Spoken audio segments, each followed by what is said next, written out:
What is going on, everyone? Commodore Last here today brings us my live reaction to One Piece manga chapter 1033. Now, the chapter's finally come out. We are here today on this lovely Friday morning, ready to read the latest installment of the pinnacle of our literature and continue on from the events of what transpired last chapter because, man, we got CP0 going against Scratchman, Apu, and Drake. I was not expecting that matchup to actually happen in this arc, but the fact that it actually is going down, even if we don't get a result from it, I'm excited to see, man. Of course, that means we'll get to see all that happening down in the anime eventually, but I'm very curious to see like what more of the interactions we're going to get from them, because obviously CP0 is more or less aware of what's going on with Drake and what's happening with him, but now Scratchman and Pooh getting involved afterwards. It helps out with Brook and Robin so they don't have to be, tracked down and hunted down and all that. And it also opens up the possibility that we're going to see now for sure Yamato, Brook, and Robin trying to stop the yokai from destroying the armory and all the bombs that are there at the moment. So that also gives us a chance for maybe a potential interaction between them and all that. So very happy for it. The stuff going on now with Zoro and King. I'm still a little bit like up in the air exactly what it is that Zoro's doing with this whole what is his race? Why does it matter kind of thing? Is that, I guess that's Oda's way of trying to get something out from King's side. But I don't know. It's one of those things where I'm gonna have to keep reading and then see okay, this is what you're trying to do with this. So, and then Enma's about to start wilding out because as soon as that shamisen start going off, as soon as you start hearing that, you already know who is gonna be in the background, man. It might be his future Ting, who knows? But Hiyori is in fact confirmed to be on Onigashima. She is in the Komurasaki fit. She is now with Orochi, and I have my worries, of course, because Orochi should not be aware of the fact that Komurasaki equals Hiyori, so her using that against him is a big 5D chess move, but I'm a little bit worried of the fact that it may come to the cost of her life if she tries to do something here to Orochi, because I don't know how many of the heads he still has left, or if he just has the one, because again, the regenerative abilities of the zones is a little bit different, especially with the Yamato no Orochi, so... Well, let's see what's going to happen this week, man, because I'm praying that nothing bad happens to her. And we get a continuation afterwards, of course, with Zoro and with King, because it'd be a little weird if we transition away from that. So, all right. Chapter 1033 of One Piece. And the title of the chapter is Shimotsuki Kozaburo. Isn't...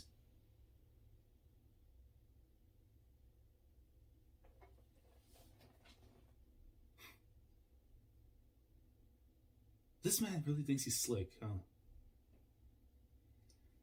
Isn't Kozaburo the dude that left Wano 50-some years ago?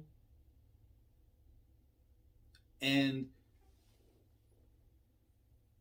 he was the father, obviously, of course, to Kuina's dad, right? That's it. Okay. You want to name that the title of the chapter, and then you put Tashigi right there too, which of course I know at this point I don't even know if we want to go confirm Kuina is Tashigi or not. There's people who still believe in that or whatever, but that's something that's okay, Oda. That's very interesting. You want to go and put that there, someone connected to Kuina, and then of course someone who possibly might be Kuina in the actual cover page. But at this point in time, I don't know if we all still believe in that being the thing. Just coincidence and looks and stuff, but who knows? And of course, see Smoker there in the background. They're playing around with penguins and stuff. You see a little guy right there on the right with the helmet on and stuff. Hey, man. Shout out to little penguins, man. There's probably a bunch of Piplups. Cover request by Soda Susu. Tashigi plays the villain for baby penguins that make believe as heroes. Oh, okay. I think what happened is they saw Eternal, so they were getting all excited and everything. So, shout out to them. Smoker is just like, hey, man, I'm posted up with my Jitai and stuff. So, all right. But that's very interesting. It's whenever Oda does these things, you just kind of have to stop and think for a second. What do you mean by that? All right. And we are going to continue on with Zoro versus King. You love to see it. Zoro has to deal with a rogue sword. So, Enma does not want to listen. Zoro versus King. Enma, stop draining my energy without permission. And you see he's trying to... Okay, so he's got the fist up, everything. Of course, the arm is now back with the muscle and all that. I see his steam now being reduced. And you see him holding the sword now still he's got control. Looks like trouble in paradise.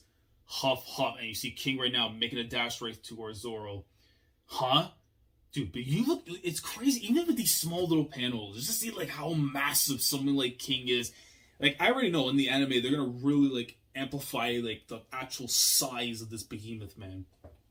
What are you trying to pull? And Zoro goes in like a straight G-type jab. A direct hit. What? An explosion goes off right after. What the hell?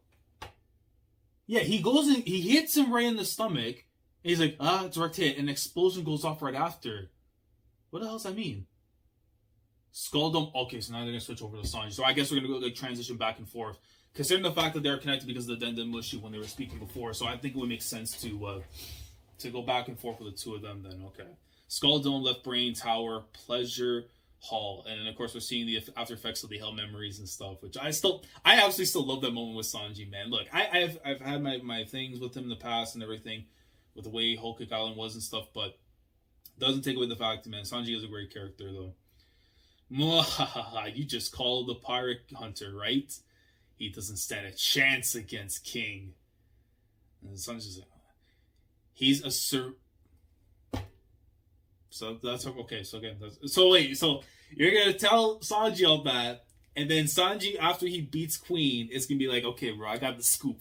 I got the scoop. You wanna know how to beat him? Like, come on, Oda. Okay, but you know what? I'll take it. Whatever. He's a surviving Lunarian. They were all supposed to be eradicated. Those monsters could thrive in any inhospitable environments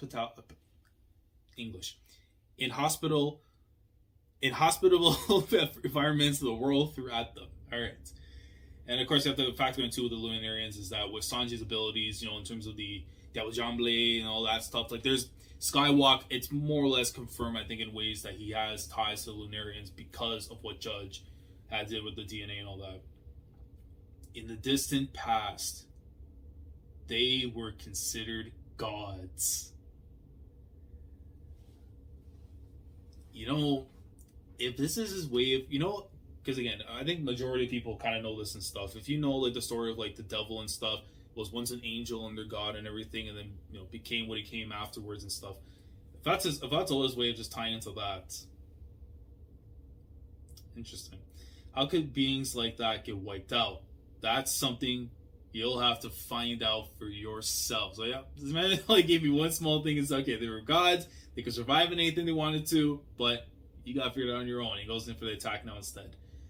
And transition. See, I actually like how they're going to do this. If we're going to transition back and forth with the fights, okay. Huff Puff, close one. I'd be a goner if I use Armament a second later.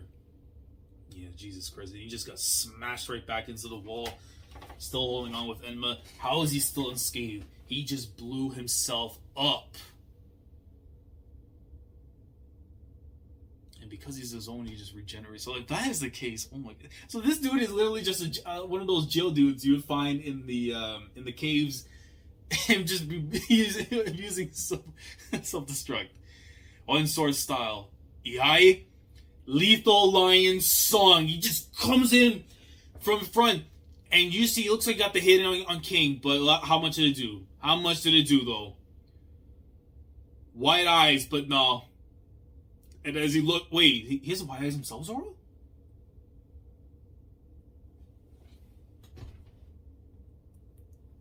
King. Relax, dude. What is wrong with this guy, bro? He took the hit. Zoro's like, okay, I might have gotten something. He looks up, and bro is pulling it back, man. This is not the Gokok 3000. He's like, what? Nothing. Imperial. And he's gonna attack from close range, isn't he? Like, do you know how frightening that is, man? Because he has that thing where you just go and summon, like, attack from, like, if this is, like, an actual, like, moose, like, a fighting game and stuff, like, Tekken or whatever, like, from up close, no, that's doing, like, a close, like, quarter of the bar damage. Maybe half, who knows? No way, that was one of my strongest techniques. Chic. And then Enma starting to wild out now again. Whoa. Stop it, Enma. Tempura, not now. Udon.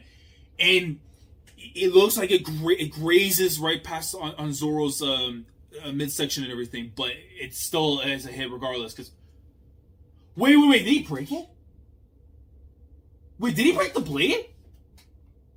Look, you see the strike? No, there's no way. No, there's no way. There is no way. No. Because you would have seen pieces or something. No. There's no way it broke. Yeah, there's no way it broke. Because well, it has to be just because of the lining and stuff right there from the attack. But yeah, he gets him right in the midsection. You see he's bust open of blood. Hits him with a Tempuro Don. And then strike. Look up, that thing is, it just takes a good chunk of the portion of the area and stuff that they're at and stuff. Of the boulders, debris, all the everything. It starts coming undone. A swordsman beaten by his own sword. That's a first. And you see Zoro's falling over Sandai Kitetsu. Okay, wait. Wait. Let me. Hold on. Wait.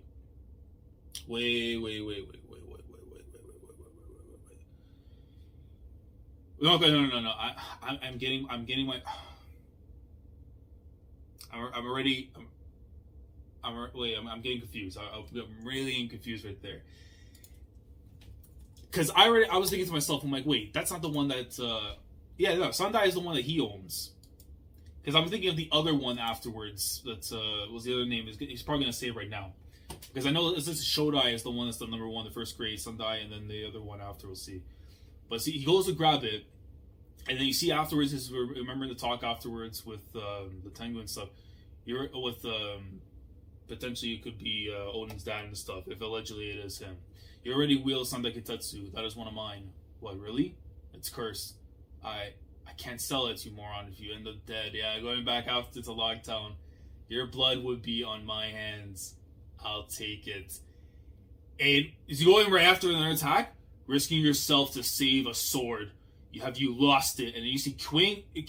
Hold on, I'm very lost my language right now because of this chapter. King comes in and he looks like he's going for his own Diablo Jamble, but it looks like a big boot. To Kevin Nash maybe. But he comes in striking. And then you see Zoro goes down, and you see the sword popping right back. It burns. Aha. What a relief. It didn't fall off the island. Wado Ichimonji. Sensei, please let me have her sword. Okay, it's yours. I know some of you are like, okay, bet you can have it, but man. Masta. And then of course we see the Queen there after. I'll get stronger. Stronger for the both. I can't believe young Zoro. Oh man, it feels like so long since we last seen that, man. I'll get stronger for the both of us. Strong enough that my name reaches up to the heavens. I am going to be the world's greatest swordsman. It must be fate. That white katana of yours is the Wado Ichimonji. It was forged by the same man that made Enma.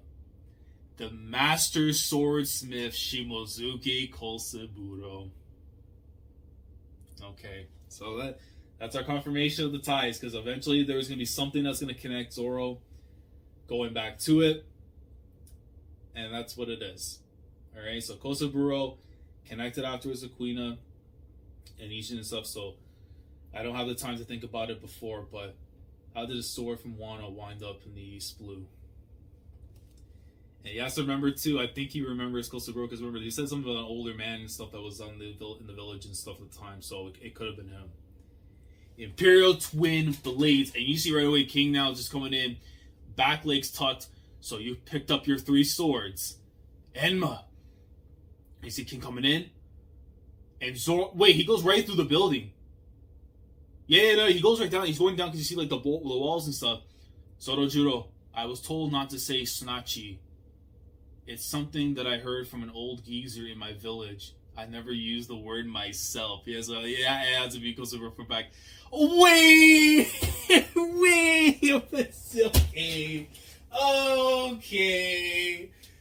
Okay, Oda. You want to finally show us what he looks like. Okay, from the past.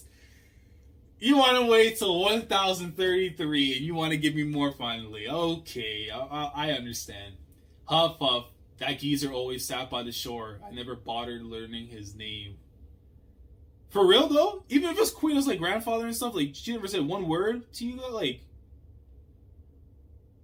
And I only found out he was Queena's grandfather after he so we didn't even get to see the design. Are you kidding me? We get the background portrait where that is a little Zoro right there just chilling. Oh, Oda, man, you're sick. And I only found out he was Queen of grandfather after he croaked. And you see, of course, Queen of there in the funeral attire, which is quite.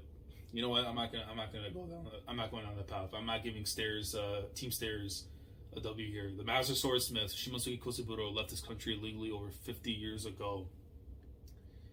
13 years ago, the East Blue. So we're gonna get a continuation. We're gonna get a continuation. All right, Oda. I'm game. I hear it. I'll see you.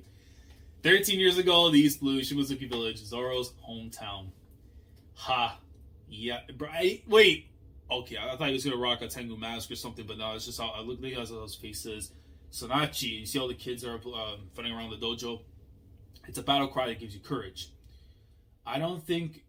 Yo, wait, let me read. Hold up. I don't think I'll use it. It sounds weird. Say, old man, is it true that you were a samurai? Everyone at the dojo says you were. Quiet boy. Like village geezer. Man, why does he remind me of like Nolan's and then his descendant afterwards, which again, it's been so long and stuff, remember the names from Skype and all that. But it gives off that same exact like vibe from though. Quiet boy. You're gonna bring the Marines down on my head. Why would the Navy care? Well, of course, I mean anyone that comes out from Wano and stuff is a threat to them, so and especially because since it's been the time already that the borders have already been closed since Kaido took over and everything, so none of your business. Now scram, you snot-nosed brat. Screw you, you useless old windbag. And he bounces off to go and attack the freaking sticks. You fed up with practicing at the dojo. I lost the Queen again. I need to train non-stop. Well, but I don't have money.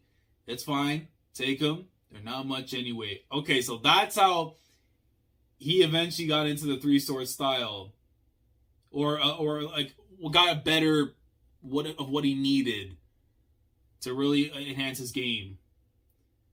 I can only make ones like these now. Use them for your training. Listen, swords exist to cut people down.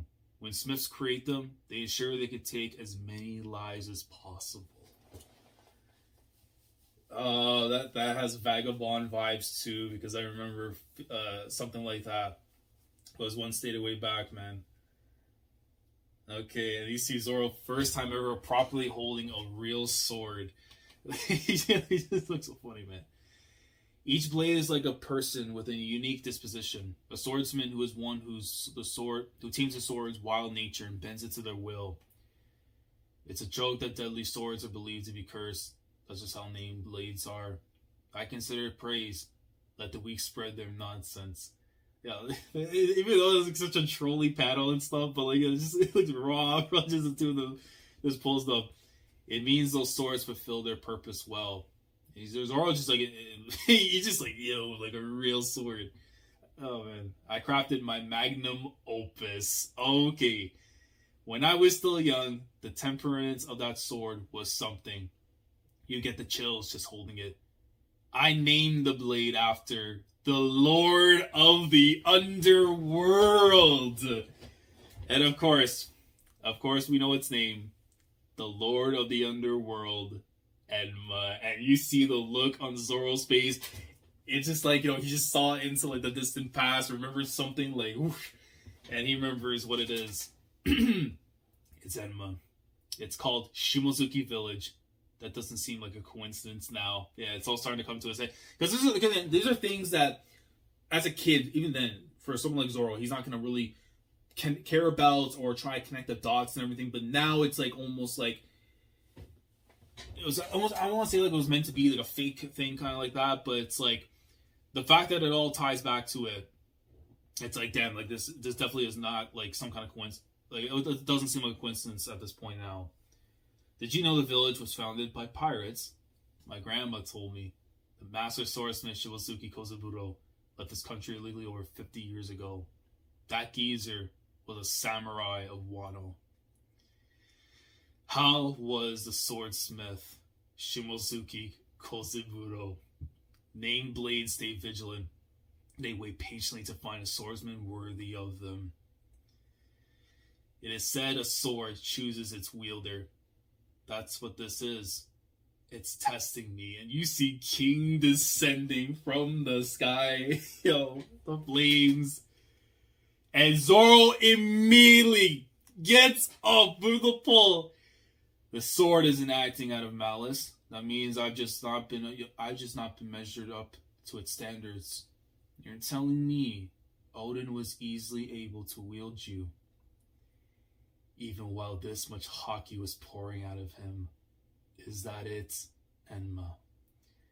Look here, it's Pirate Hunter. It's the Pirate Hunter King's son. Let's help him take his head. We're sure to get a promotion if we do.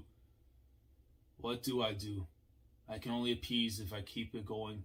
If I could keep it going all out with my hockey, but that could kill me. No, that's how it's meant to be. I give the Supreme King. You see the bubbling? All the fodder going to take it out. It's two Dons. It's two Dons going at it.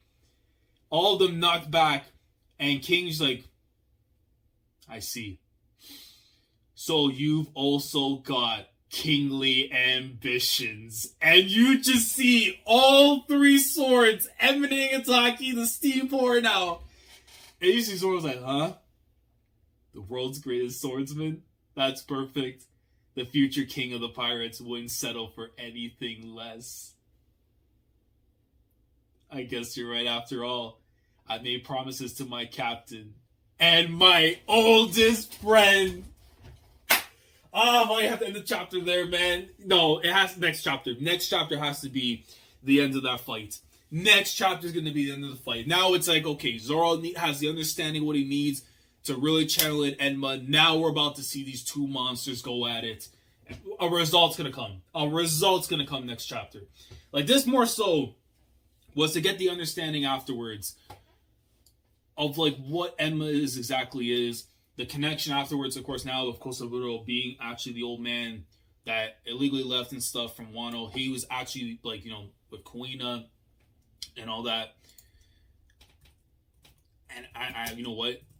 It's Koshiro. Because, again, so many names to remember and stuff. You don't want to give him Kojiro and all that. But it's crazy to see, though, that after all this time, you don't think, like, you know, for Zoro, of course, as a kid, it doesn't really matter, per se, for him to kind of want to know some of this information and everything. When he had Shimotsuki Village being in there, it's almost like, again, Oda has these things put in place for reasons because they're going to be tied in at some point later in the story. This is a guy who crafts his stuff way ahead of time, and maybe if it's intended or not, but those are one of those indications that are like, he did put it in there for a reason. It made sense.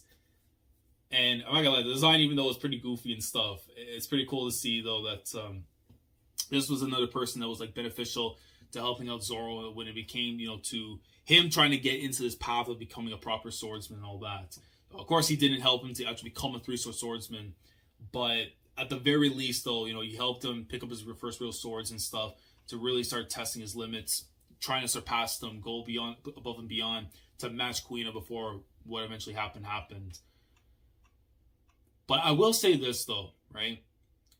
Because as much as I do appreciate all this right here, I do still need to know exactly what happened with Zoro when he was a kid. Because it's like, our furthest memories that we know, and again, if you want to count the anime, you can count it, whatever. But our furthest memory that we know Zoro in the story is him pulling up to the actual dojo, leaving his mouth, chilling on the top of the hill and everything, well, before he goes into the dojo. That's all we know. Like, what happened to his family? How exactly did he get to that position? Why does he want to become a swordsman?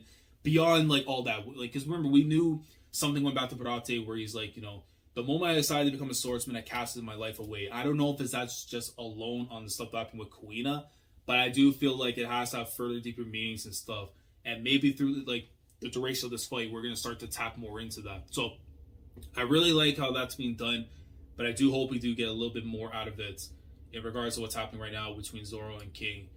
And, of course, you know, Sanji and the Queen stuff, even though it's very brief, we kind of get just a little bit more of what exactly King is. He's someone that, of course, is a Lunarian. They could thrive in the craziest of environments, and a long time ago, they were considered as gods. Now, were they on the side of the Ancient Kingdom? Were they on the side of the world government / Tenrobito? We don't know, like, the whole thing of that. But I feel like eventually we'll get it out of King at some point, even if not directly, but in a means of like some kind of flashback or whatever, right?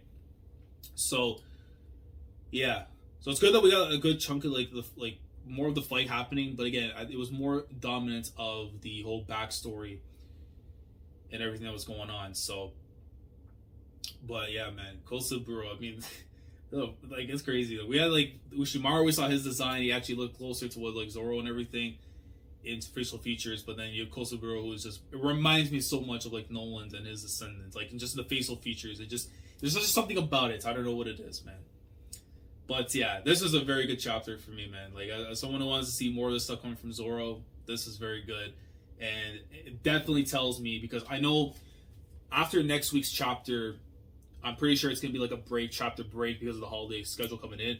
I would not be shocked if before that kicks in, we actually get the end of Zoro versus King. Like, I would be very much shocked if that isn't the case. Because now it feels like we're about to get Zoro actually going in, and then we can get the whole chapter of them trying to pick up a resolution to the fight itself. So that's how I see it going down. But let me know your thoughts down in the comment section below regarding the chapter. What did you think of the whole stuff that we got here with Zoro? A bit more of his past and stuff, and the connection afterwards to Kozaburo.